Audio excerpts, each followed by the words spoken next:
Ce matin, je te parle de celui qui est au-dessus du roi Pilate, qui est au-dessus du roi, des rois. Il y a des rois sur cette terre, vous en connaissez. Peut-être que dans ton cœur, tu es même déjà en train de citer un nom.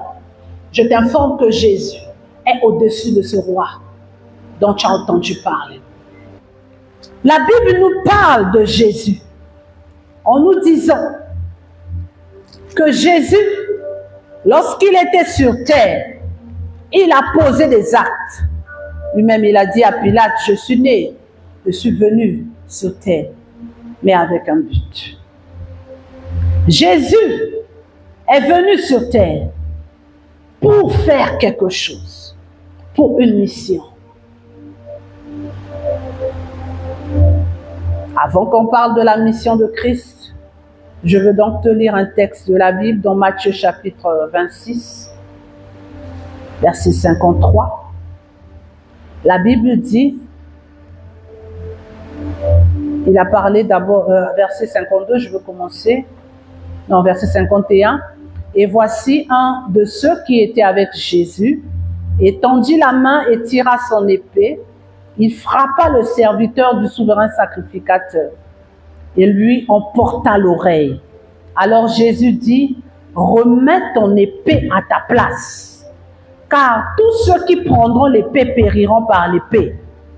Penses-tu que je ne puisse pas invoquer mon Père, qui me donnerait à l'instant plus de 12 légions d'anges?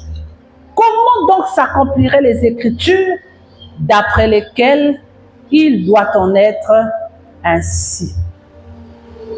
Jésus est en train de parler à un de ses disciples.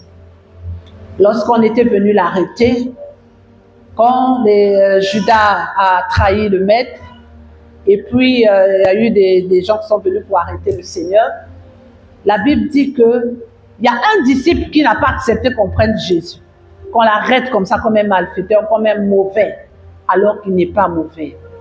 La Bible dit qu'il avait l'épée. Il a sorti son épée, il a coupé l'oreille d'un soldat qui était là. Jésus a dit, oh, qui t'a dit qu'il faut faire ça? Les fils du roi ne se comportent pas comme les rois de la terre. Les fils du roi des cieux ne se comportent pas comme les fils du roi de la terre. Ça, les rois, parce qu'il est écrit, celui qui tue par l'épée mourra par l'épée. Jésus lui enseigne quelque chose. On ne réagit pas comme le monde réagit. Parce que si tu réagis comme le monde réagit, tu seras hors la Bible. Et quand tu es hors la parole de Dieu, tu seras condamné. Tu mérites la mort. Tu mérites de subir. Tu ne mérites pas la bénédiction. Tu ne mérites pas la protection parce que ton raisonnement est humain. Il est écrit. Un disciple de Jésus, c'est celui qui parle comme Jésus. Tu as des problèmes, tu as des situations. Parle comme Jésus. La Bible dit, le Fils ne fait rien de lui-même, si ce n'est que ce qu'il voit le Père faire. Et ce que le Père lui demande de faire, c'est ce qu'il fait.